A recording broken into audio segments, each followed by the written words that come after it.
Algebra, we are moving on to PO22, which involves rewriting, just manipulating equations, playing with them a little bit, and putting them in various forms. Because when you are tasked to graph an equation, which is PO23, it's not always going to be in Slope-Intercept form for you.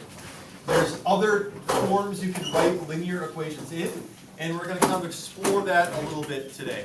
We're actually going to start with the second page, and we'll do this first page tomorrow. But the two forms that we're going to be talking about are slope-intercept form, which is y equals mx plus b.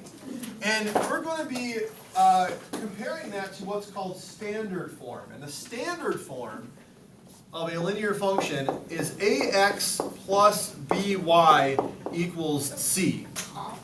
Okay? Now, I remember.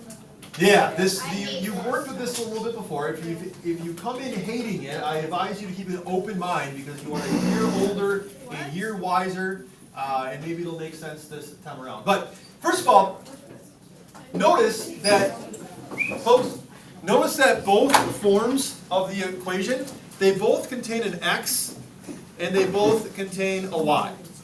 Okay? Those x and y variables are the same. Whatever x is in this equation, it'll be the same x in standard form and vice versa. Gabe? They both have a b, but what's different about those b's? One's capital and one is lowercase. In math, that means they're not the same value. Okay? So whatever the y-intercept is in slope-intercept form, it does not mean it translates to the capital B before the y in the second one. That's why one's capitalized and one isn't. Okay? The main difference is that in slope-intercept form, y is by itself and x is on the opposite side of the equal sign. Standard form, we put x and y on the same side. Okay? And a, b, and c, they're all capitals because a, b, and c cannot be decimals, they cannot be fractions, they must be integers. We'll talk more about that tomorrow. Today, we're going to focus on going from standard form into slope-intercept form, essentially getting y by itself. Okay? But there they are, the two forms we're going to be working with. So go ahead and go to the second page. Okay? And what we did in the CO21, identified the slope and the y-intercept. We're doing the same thing here. Only in this case, our equations aren't given to us in slope-intercept form, they're given to us in standard form. Which means we have to do some math to convert them, put them into slope-intercept form. Okay? This is a key point. This can go on a help sheet. These are the two steps to convert an equation from standard form, which again is ax plus by equals c, into slope-intercept form. Essentially, we want to get y by itself. So our first step is we're going to move the ax term to the other side. And what method do we always use every time when we move opposite operations? Fantastic. Ops, yes. Using opposite operations. Okay?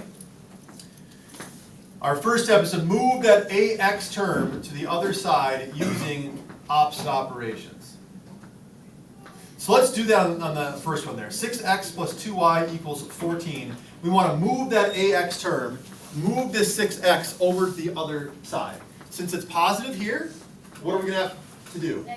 Subtract 6x from both sides, right? Because if we have 6x's on the left, then we take away 6x's from the left. How many x's are left on the left? 0. Okay, we cancel it out. We also have to subtract 6x from the right side to keep this balanced. Right? It's an equation. What we do to one side, we must do to the other. Why didn't I write my minus 6x below my 14 though? Because it's not an x. Say more about that, babe. They're not the same of value. Right, so can I actually subtract 6x from 14? No. No, I cannot. Okay, because one has an x, the other one doesn't. They're not like terms. So what I do is on the left side, that 6x cancels out. I moved it, so now it's gone. I'm left with 2y by itself, and I'm gonna write this on the right side, putting my negative 6x term first. Why would I do that? Rather than writing 14 minus 6x, we already know we can't combine them because one has an x, the other one doesn't. But rather than writing 14 minus 6x, why put the negative 6x first? Emerson?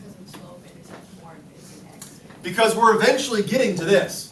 Y equals mx plus b. Our x term comes first, followed by the constant. So I'm subtracting 6x from this side. It's kind of like the right side of this equation right now says 0x plus 14. There aren't any x's here. There are 0 of them. I'm taking 6 away from 0. That's negative 6. And then this positive 14 becomes a plus 14 after it. This is the step that trips up most people, and maybe why you thought this was hard last year, if that's what you're referring to, and you said that you hate it. Are there any questions on why I wrote it the way I did, what I did? Is a year older and a year wiser? Is it helping? Yeah. It was confusing last year? Okay? What's our second step now to get x by itself? Divide? Divide by what? Oh, I don't know. I just said. Divide by 2, right? If we want to get y by itself, our second step is to divide both sides of the equation by b. Divide both sides of the equation by b, which is that coefficient to y, which in this first example is 2. Y by the capital. Because right now, Because that's the. by, if we want to get y by itself, we got to get rid of that b. And since we're multiplying 2 by y, to undo that we divide. But here's the thing. What do we have to divide by 2 on the other side? 14. The 14 and the negative 6x. Everything gets divided by 2. Everything gets divided by 2. We're literally taking half of the right side here, which if the full value of the right side is a negative 6x plus 14, half that value would be negative 3x plus 7, and on the left side, y is by itself. Okay? And so we have slope-intercept form. And now, written in this form, what is the slope? Negative 307. That's the other part of this, right? The other part is to find the slope and the y-intercept. Now that we're in y equals mx plus b form, the m is our slope, that's that negative 3. And what's our y-intercept? 0, 7. Okay? You can't really tell that when it's in standard form, right? If I gave you 6x plus 2y equals 14 and said, what's the slope? Negative 3 isn't really part of that, right? So we do have to convert it into slope-intercept form so we can determine this. Lucas? Wouldn't it, when you have negative 6x plus 14, wouldn't it not be halving it because it's a negative number and it's getting bigger, less of a negative? Half of negative 6 is negative 3. It was making the number bigger. Yes, that's how negativity works. If your half is negative, as you were yesterday, you're more positive. You're in a better mood, right? Questions on this? Same steps every single time. Move AX using opposite operations, divide by B. Yeah? First page homework. The first page will be homework. We'll do a couple more. We've got some time. Wait, the first page will be homework? Yep. Today? Oh, no, sorry, not the first page. What we're doing right now. This page will be homework. Let's look at the second one. Negative 12x plus 8y equals 56. Our first step, move AX using opposite operations, which means we'll need to do what? Move the. We'll add 12. Add 12x, right? If we have to move AX, and if AX is negative, to undo that, we're adding 12x to both sides here. And don't fall into that trap of adding 56 and 12. You can't do it. One has an x, the other one doesn't. Negative 12 plus 12 is 0. It cancels out. We're left with 8y. And on the right side, we have 12x plus 56. And again, that x term comes first because of y equals mx plus b. This 56 being positive here, that's how we know we're adding it. If this was negative, then we'd be subtracting it here. But it's positive, so it means that we're adding it. Okay? Second step is what? Lucas? Divide. Divide by what? 8. 8. And here is where folks also make mistakes because they pull out their calculator and they think 12 divided by 8 doesn't work out evenly, so I'm going to use my calculator to find it. Why don't we Because we want simplify. why don't we want a decimal value for the m term? Matthew. Okay, why do we simplify? Why not divide it and put 1.5? I don't know. Lakely? Is it because on like graph you can't have like a decimal because it's like 2 by 2? Yeah, if your slope is 1.5, that's much more difficult to work with than 3 over 2. Right? 3 over 2, you know, is up 3 over 2, up 3 over 2. A slope of 1.5 would be up 1.5 over 1, up 1.5 over 1. Same value, but those decimals make it more complicated. So if this doesn't work out evenly, you don't care. Just simplify it. 12 eighths simplifies to be 3 halves. You can do that. Okay? And then 56 divided by 8 is positive 7. So, again, ultimately, what is the slope? What is the y-intercept? The slope is 3 over 2, because that's our value for m. Y equals mx plus b. And then our y-intercept is, once again, second question in a row, 0, 7.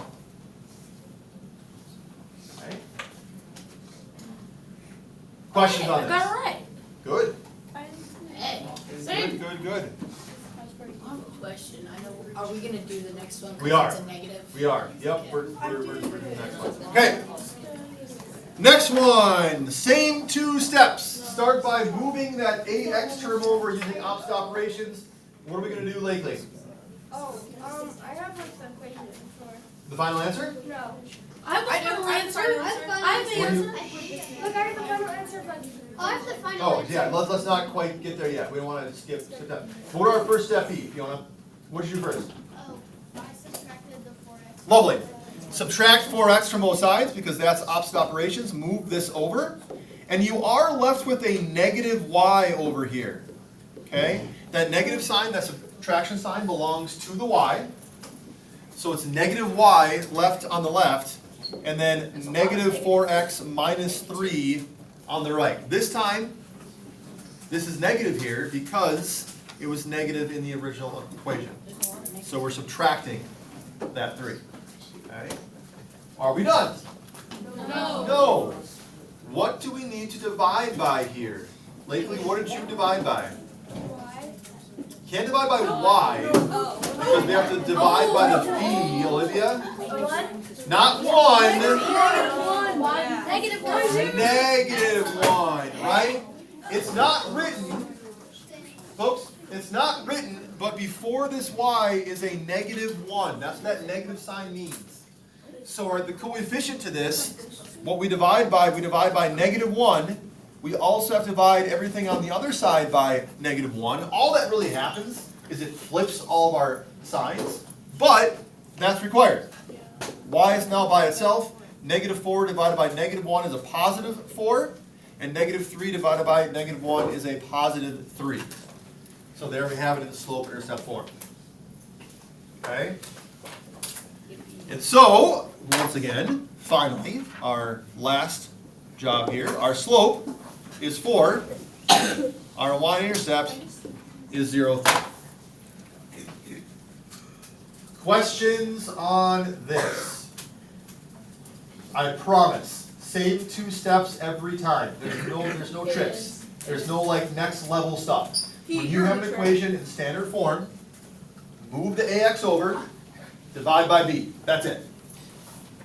Okay? The numbers change, different signs, whatever, but that process is consistent. So, for tomorrow, and we can do some more in the time that we have left if there is enough time. Yes, we have a couple minutes. don't worry, I think there's other stuff on the very bottom here. Yeah. Yeah, don't worry about this part here yet. Just do, oh really, just 3 of them. Oh my goodness, we should play the number game again tomorrow. You can do this, 3 of them? I'm already done. You got this, kids. I believe in you. Do we have to? Wait, we don't even have to do the bottom half? No, Dang. not yet. We'll do it after tomorrow. Okay? Let's So- get them donuts. 3 for homework. If we don't play the number game, it'll be the biggest travesty in the history of travesties. In a row. The bell ringer and the homework check is open if you need to retake that. You can do that right now. Khan Academy is due Thursday. You can finish this. Everyone just You guys are gonna have fun if you don't make the number game. Make sure that you are identifying the slope and the y-intercept. Your answer in Slope-Intercept form is not the final answer. You then need to say what is the slope and what is the y-intercept. What I did in red for the notes. Okay? That is high math. Don't forget to like and subscribe.